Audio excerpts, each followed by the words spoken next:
Please subscribe now and press the bell icon. Hello दोस्तों, स्वागत है आप सभी का फिजिक्स मंडे के इस नए वीडियो में। दोस्तों, मैं हूं राहुल कुमार और आप देख रहे हैं फिजिक्स मंडी। दोस्तों, इसके पिछले वाले वीडियो में हमने हाइगेंस के द्वितीय तरंग सिद्धांत को पढ़ा था। अब हमारा टॉपिक है दोस्तों, वो है कि हाइगेंस सिद्धांत का उपयोग करते हुए समतल तरंगों का परावर्तन या अपवर्तन। परावर्तन या अपवर्तन में सबसे पहले टॉपिक को देखेंगे, वो रहेगा हमारा हाइगेंस के तरंग सिद्धांत से प्रकाश का परावर्तन। तो प्रकाश के परावर्तन यानी कि हाइगेंस के तरंग सिद्धांत में प्रकाश के परावर्तन को कैसे प्रूफ कर पाएंगे, उस बात को आज हम देख रहे हैं। ठीक है, देखिए सबसे पहले करेंगे क्या, इसमें सबसे पहले एक समतल सतह लेते हैं। सबसे पहले इसमें एक समतल सतह लेते हैं जिसको हम क्या कहते हैं, पृथक पृष्ठ कहते हैं। एक समतल सतह लेते हैं हम। देखिए दोस्तों, बहुत ही आसान थ्योरी है। इसमें आप लोगों को प्रूफ कर देना है कि अगर हाइगेंस तरंग 3-4 भी तरंगे हों और वो भी उसके जो बीच का आपतन और अपवर्तन आपतन और परावर्तन कोण यानी कि एंगल आई बराबर एंगल आर का मान क्या होगा, दोनों बराबर ही होगा। इस बात को प्रूफ कर देना हमको। तो हमने देखा ये पृथक पृष्ठ है हमारा, और पृथक पृष्ठ पर कोई किरण यहां पे आगे क्या हुई, आपतित हुई है। कोई किरण यहां पे क्या हुआ है, आपतित हुआ है, और यहां से टकराने के बाद जानते हैं कि प्रकाश का क्या होता है, परावर्तन हो जाता है।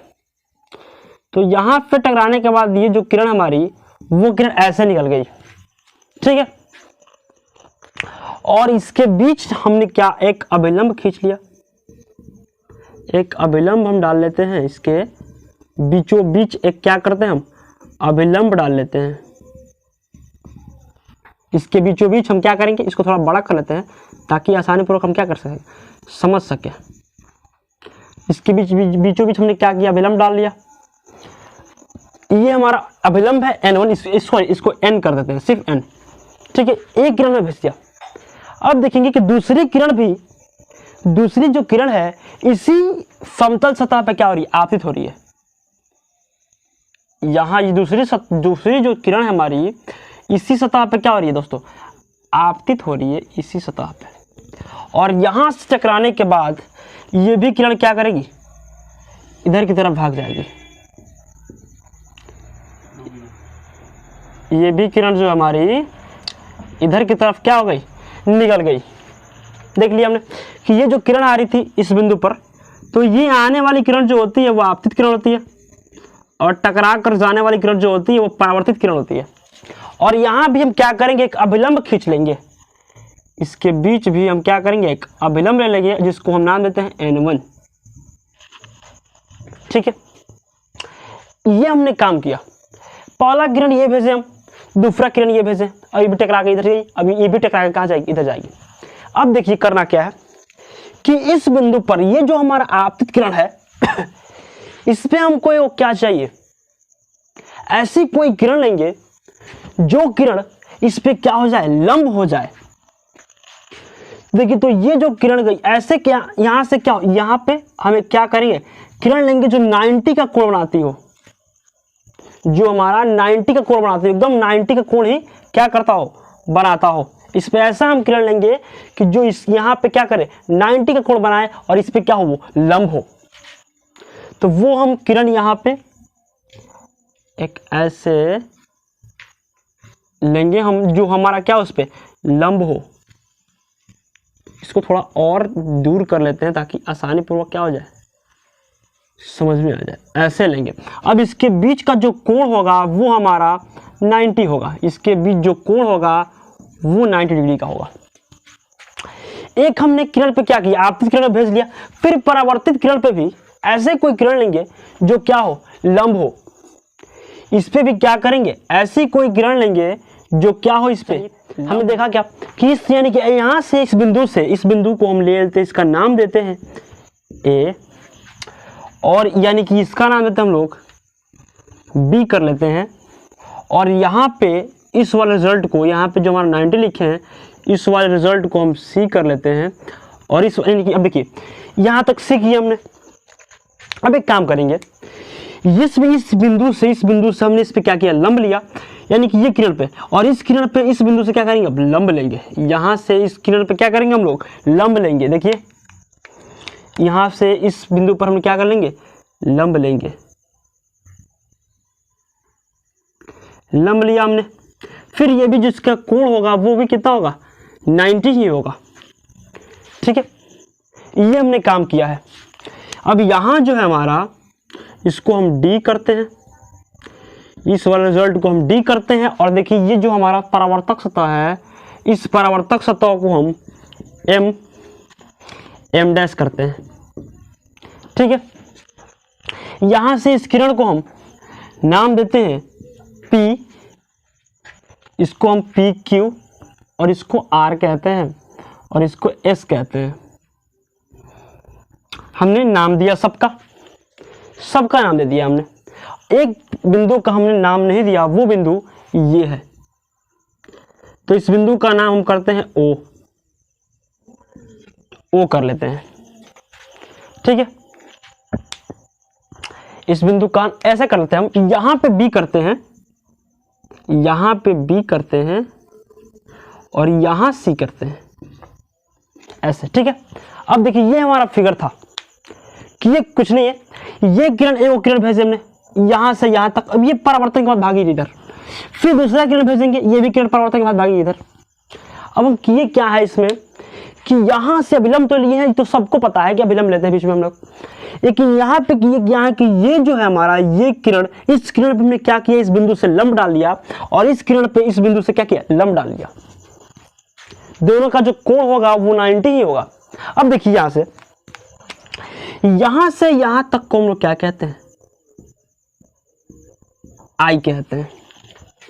ठीक है, आई कहते हैं, और यहां से यहां तक को हम लोग आर कहते हैं। समझिएगा, पहले आर कहते हैं। ठीक है, तो यहां से यहां तक को हम लोग आई बोले हैं, तो यहां से यहां तक को भी क्या बोलेंगे, आई ही बोलेंगे। देखिएगा, जाहिर सी बात है कि यहां हमने, ये देखिएगा, यहां हमने क्या किया, इसको आई बोला है, तो इसको क्या बोलेंगे, आर बोलेंगे। तो हमको आर नहीं बोलना है। क्यों आर नहीं बोलना है, क्योंकि इसमें हम क्या कर दिए हैं, अगर पूरा रिजल्ट की बात करते हैं, यहां से यहां तक की बात करते हैं, इस बिंदु से इस परावर्तित किरण के बीच की बात करते हैं, तो इस रिजल्ट को हम आर बोलते हैं। लेकिन हमने इसमें क्या कर दिया, लंब डाल दिया है, तो इसके बीच की दूरी जो होगा वो आर नहीं होगा। अब देखिए क्या होगा, हमने यहां से यहां तक की दूरी को आई बोला, तो यहां से यहां तक की दूरी को भी क्या बोलेंगे, आई ही बोलेंगे। बस समझना इस बात को ये है। अब यहां से यहां तक की जो कुल दूरी है वो कितना है, 90 है कि 90? तो 90 है, तो अगर हमको इस ये वाला रिजल्ट निकालना हो तो पूरा रिजल्ट कितना है, 90 है। तो 90 में से क्या घटाएंगे, माइनस आई करेंगे। 90 में से माइनस आई को अगर हम क्या कर लेंगे, माइनस कर लेंगे, घटा लेंगे, तो हमारा रिजल्ट क्या हो जाएगा, प्राप्त हो जाएगा इस बिंदु के लिए। तो यहां से यहां तक का जो हमारा बिंदु मिलेगा, यहां से यहां तक का जो कोण मिलेगा हमारा, वो कोण मिलेगा 90 माइनस आई मिलेगा। दोस्तों देखिएगा, ये रिजल्ट पे हमने काम किया है। सेम कंडीशन यहां भी, कि यहां से यहां तक की दूरी को तो हम लोग आर बोल देते हैं, आर हमने बोल दिया। ठीक है, अब यहां से यहां तक की अगर कुल दूरी की बात की जाए, तो इस कोण को हम लोग क्या बोलते हैं, आई बोलते हैं। लेकिन इसमें बीच में क्या किया, हम लंब डाल दिए हैं, तो इसको हम नहीं बोलेंगे। तो यहां से यहां तक का जो रिजल्ट होगा हमारा, वो रिजल्ट क्या होगा, आर होगा। देखिए बहुत ही आसान इसका ट्रिक है। यहां से यहां तक दूरी अगर बोलते या इस बिंदु से ये वाला किरण, आपतित किरण और अभिलंब के बीच की बात करते, तो हमारा क्या मिलता, आई मिलता, आपतन कोण मिलता। लेकिन हमने इसके बीच क्या किया, एक लंब डाल दिया है, तो ये परावर्तक सतह और इस लंब के बीच का जो कोण बनेगा हमारा, वो कोण कितना का होगा, आर का होगा। अब फिर वही बात, जहां हम 90 माइनस आई किया है, यहां आप क्या करेंगे, 90 माइनस आर करेंगे, कुछ नहीं किए हम, सब हमारा प्रोसेस बताया गया है। माइनस क्या करेंगे, आर करेंगे, बस ये हमारा हमने काम किया इसको। अब देखना हमको ये है कि अगर एंगल आई की बात की जाए तो एंगल आई की अगर बात की जाए तो एंगल आई का दो मान है, दो को मान है एंगल आई का। देखिए हम अब चलते हैं अपने रिजल्ट की तरफ, इसको प्रूफ करने के लिए कि हम एंगल आई बराबर क्या कर दे, ये वाला रिजल्ट और ये वाला रिजल्ट को क्या कर दे, हम इक्वल कर दे, बराबर कर दे इस रिजल्ट से। हम यानी कि हमारा जो टारगेट है वो ये है कि ये वाला आई और ये वाला आर को हम लोग क्या कर दे, इक्वल कर दे। यही हमारा क्या होगा, हाइगेंस के तरंग सिद्धांत से प्रकाश का परावर्तन का क्या होगा, यानी कि फॉर्मूला को हम क्या करेंगे, प्रूफ कर पाएंगे। तो ये वाला हमने काम किया। फिगर में देखिएगा, फिगर कुछ भी नहीं है फिगर में, फिगर बहुत ही आसान है। हम चलेंगे यहां, देखिए इसमें जितने भी कंडीशन होते हैं लिखना होता है कि हमने क्या किया, एक किरण को बिंदु ए पर भेजा, दूसरा किरण बिंदु सी पर भेजा और वो परावर्तन होने के बाद उसी माध्यम में लौट गई। ये सब काम उसमें लिखना होता है, भाषा करके आप आसानी पूर्वक इसको क्या कर सकते हैं, लिख सकते हैं।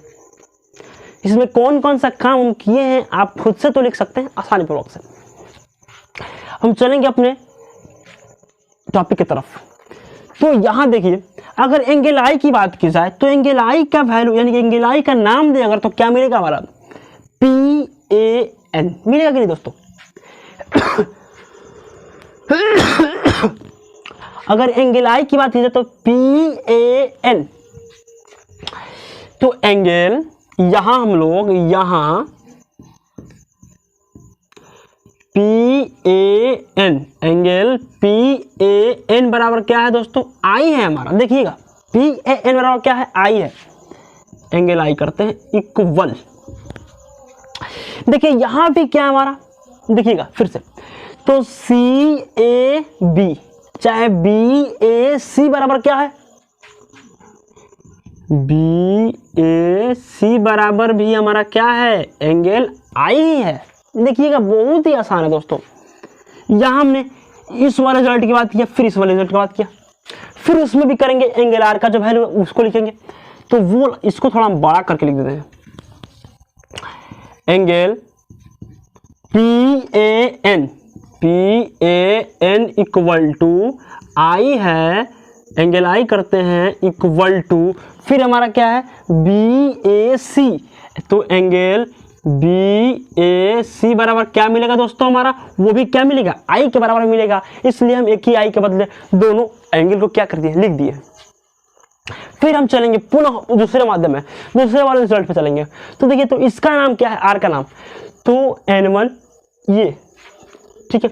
अब देखिए, तो यहां हमने इसके रिजल्ट का बात किया जाए तो ये होगा, यहां से लिख सकते हैं SCN, N1 लिख सकते हैं, चाहे N1CS ले सकते कि नहीं ले सकते। तो यहां हम एंगल क्या लेंगे, N1CS बराबर क्या है दोस्तों, एंगल आर है, और फिर दूसरा है एंगल आर बराबर क्या लिख सकते हैं हम, तो एंगल आर बराबर लिख सकते हैं DCA लिख सकते हैं, एंगल DCA लिख सकते हैं। हमने इस काम को किया, ठीक है। अब देखिए इसमें दो त्रिभुज है, ये वाला हमने काम कर दिया। अब यहां से यहां इसके बाद देखिएगा, यहां हमने काम किया, ये तो दिया गया है इसमें। अब चलेंगे हम कि हम दो त्रिभुज लेंगे। त्रिभुज कौन सा रहेगा हमारा, तो त्रिभुज रहेगा ABC त्रिभुज। देखिएगा यहां पे त्रिभुज ABC सर्वांगसम है, समझिएगा, इसको हम सर्वांगसम करते हैं। त्रिभुज ABC सर्वांगसम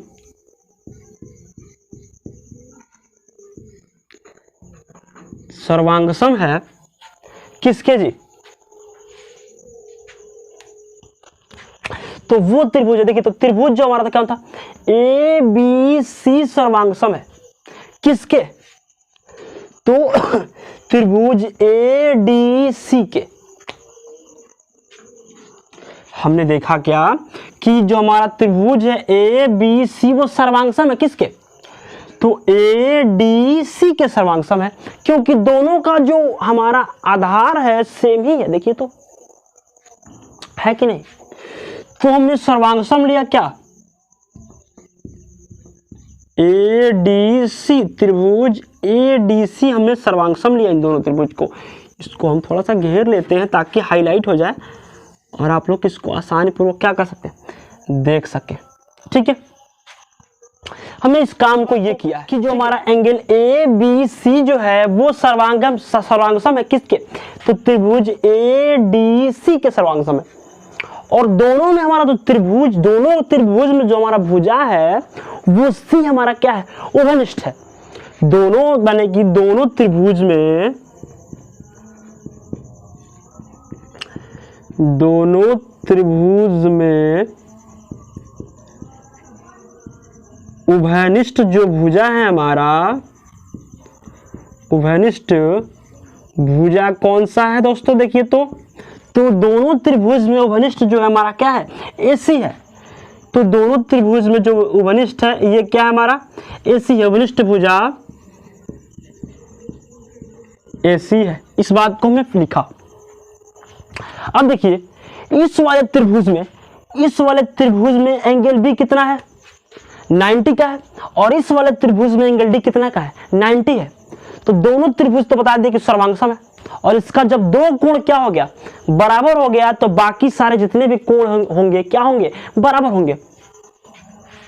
तो ये देखिए, तो यहां से अब ये लिखेंगे यहाँ पे कि त्रिभुज एंगल ए बी और सी, एंगल ए बी सी बराबर कितना है दोस्तों, तो 90 है। और दूसरा त्रिभुज क्या है, तो एंगल डी की बात करो तो एंगल ए डी सी भी कितना होगा, 90 ही होगा। एंगल ए डी सी जो होगा हमारा वो भी कितना, 90 ही होगा। और ये दोनों त्रिभुज जो हमारे क्या है, समकोण है, और दोनों त्रिभुज क्या होगा, हम बता चुके हैं क्या है, सर्वांगसम है। जब त्रिभुज सर्वांगसम होते हैं तो उसके भुजा भी बराबर और उसके क्या, कोण भी बराबर। ठीक है, अब देखिए दोनों त्रिभुज सर्वांगसम है, तो यहां देखिएगा तो ए बी जो बराबर होगा वो क्या चीज के बराबर होगा, डीसी के बराबर होगा। ए बी बराबर क्या लिख सकते हैं, डीसी लिख सकते हैं। तो ए बी बराबर हमने क्या लिखा, डीसी लिखा। किसके अकॉर्डिंग, त्रिभुज क्या हमारा, सर्वांगसम के अकॉर्डिंग हमने इस बात को लिखा है।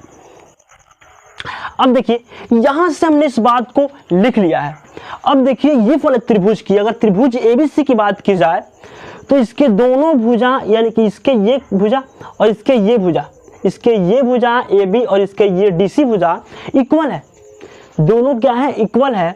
तो अगर हम त्रिभुज यानी कि दोनों के एंगल की बात की जाए तो जब क्या हो, त्रिभुज हमारा सर्वांगसम होते हैं, उसके कोण सर्वांगसम होते हैं, उसके भुजा सर्वांगसम होते हैं, तो उसके जो कोण है हमारे वो भी क्या होंगे, सर्वांगसम होंगे, आपस में बराबर होंगे।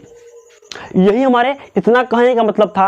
अब देखिए यहां से ये त्रिभुज का जो एंगल बन रहा है, ये एंगल और इस त्रिभुज का जो एंगल बन रहा है, ये एंगल, दोनों त्रिभुज का एंगल क्या होगा, हमारा बराबर होगा। और अगर बराबर कर दिए तो हमने इस बात को प्रूफ कर दिया कि प्रकाश के परावर्तन के दूसरा नियम यही कहता है कि आपतन कोण परावर्तन कोण के बराबर होता है। इस बात को हमने प्रूफ किया। ठीक है, तो यहां से ये बात ठीक है। अब यहां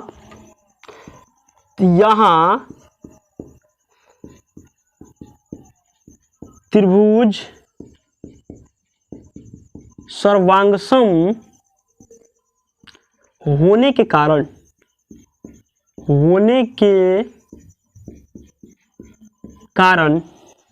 उसके यानी कि त्रिभुज की भुजा भी बराबर, त्रिभुज की भुजा भी क्या होगा दोस्तों, समान होगा, भुजा भी समान और कोण भी समान होगा, कोण भी समान होगा। हमने इस बात को देख लिया। अब देखिए तो अब यहां से अगर बात करें तो ए बी सी हम लोग को ये कोण की बात नहीं करना है, कोण ए की बात करनी है। तो सी बी ए सी त्रिभुज एंगल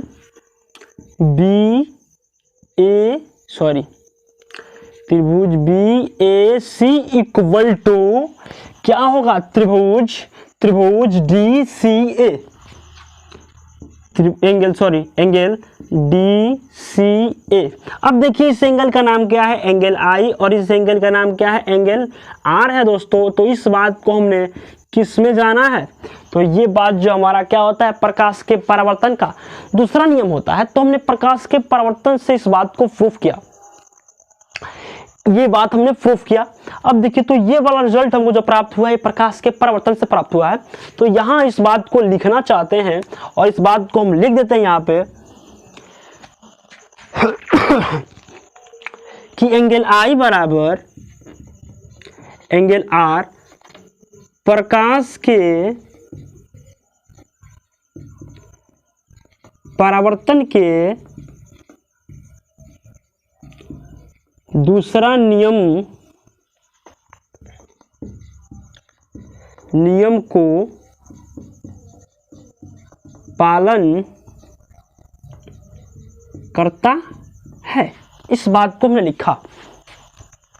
तो दूसरा नियम तो पालन करता है, तो फिर पहला नियम कहां से करता है, तो पहला नियम भी दोस्तों हमारा पालन नहीं कर रहा है। देखिएगा तो आपतित तरंगाग्र, देखिए ये हमने हाइगेंस के तरंग सिद्धांत को पढ़ रहे हैं ना। तो इसमें आपतित किरण नहीं बल्कि आपतित तरंगाग्र कहते हैं इसको। क्यों, क्योंकि हम हाइगेंस के तरंगाग्र को पढ़ रहे हैं, हाइगेंस के तरंग सिद्धांत को पढ़ रहे हैं, इसलिए इसमें आप किरण को नहीं, इसमें किरण की चर्चा नहीं की जा रही है, इसमें तरंगाग्र की बात की जा रही है। तो इसमें कहेंगे आपतित तरंगाग्र, परावर्तित तरंगाग्र। तो यहाँ हम लिखेंगे नंबर 2 में, नंबर 2 इसको नंबर 1 बोलते हैं कि आपतित तरंगाग्र, आपतित तरंगाग्र तथा परावर्तित क्या दोस्तों, तरंगाग्र प्रकाश के परावर्तन के तरंगाग्र तथा अभिलंब, ये लिखेंगे तथा अभिलंब, तीनों जो है हमारा, तीनों एक ही क्या है दोस्तों, बिंदु पर क्या है स्थित है, एक ही बिंदु पर स्थित है। इसलिए हम इसे क्या कहेंगे कि हाइगेंस के दोनों सिद्धांत, प्रकाश के परावर्तन के दोनों नियमों को क्या करता है, पालन करता है। इस बात को हमने क्या किया, प्रूफ किया। और यही हमारा क्या करना था, प्रूफ करना था कि ये एंगल और ये एंगल जो हमारा क्या होगा, बराबर होगा। तो कैसे बराबर होगा, तो इस बात को हम लोग प्रूफ कर दिए। और आप देख लिए इस बात को, बहुत ही आसान है दोस्तों, इसको कुछ नहीं करना है, बस इसमें किरण को भेजना है। और यानी कि ये तो हम लोग कंडीशन जानते हैं, ये जो होते हैं हमारे कंडीशन, तो ये तो सबको पता है कि ये आपतित, ये परावर्तक सतह है और यहाँ से किरण आई तो ये आपतित किरण टकरा कर चली गई तो परावर्तित किरण, और इसके बीच डाला गया अभिलंब। काम हम इसमें यही किए हैं कि ये जो इस यहाँ से ये जो हमारा दूसरा किरण जो गई है, इस पे यहाँ से हमने क्या किया, एक लंब डाल लिया इस बिंदु पर, इस बिंदु पर हमने लंब डाल दिया है। और इस पे हमने क्या किया, इस बिंदु से अभिलंब लंब डाल दिया है। यही हमने काम इसमें थोड़ा ज़्यादा कर दिए हैं और इस बात को हमने प्रूफ कर दिया। और प्रूफ करने के बाद देखिएगा इसका जो अगला टॉपिक है वो है हमारा, यानी कि हाइगेंस के तरंग सिद्धांत से प्रकाश का अपवर्तन। तो इसको नेक्स्ट वीडियो में देख लेंगे। चलिए दोस्तों देख लीजिए, बहुत ही आसान है, अगर स्क्रीनशॉट लेना हो तो ले लीजिए।